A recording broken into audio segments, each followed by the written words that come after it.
સમગ્ર ભારત દેશમાં અનેરો ઉત્સાહનો માહોલ છે, કારણ કે આપણે જેનું ગૌરવ લઈ શકીએ એવું આપણું ગીત વંદે માતરમને આજે 150 વર્ષ પૂરા થઈ રહ્યા છે.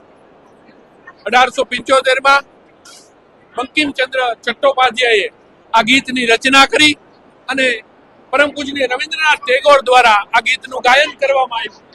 ત્યારથી લઈને ભારત દેશની તમામ ચળવળોમાં, તે પછી આપણો આઝાદીનો સંઘર્ષ હોય કે આઝાદી પછીનો સમય હોય, વંદે માતરમ ગાનને એક અનેરું મહત્વ આપવામાં આવ્યું છે અને વંદે માતરમ ગાન આપણા સૌના હૃદયમાં ભણાઈ ગયું છે.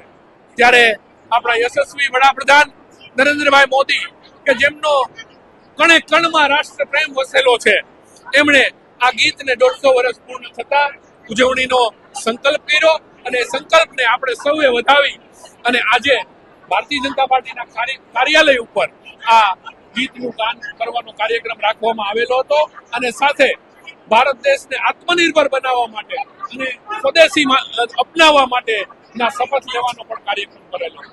સાંજ સમાચાર ફેસબુક પેજને લાઇક કરો, વિડીયો શેર કરો અને વધુ વિગતવાર સમાચાર માટે sanssamachar.net વિઝિટ કરો.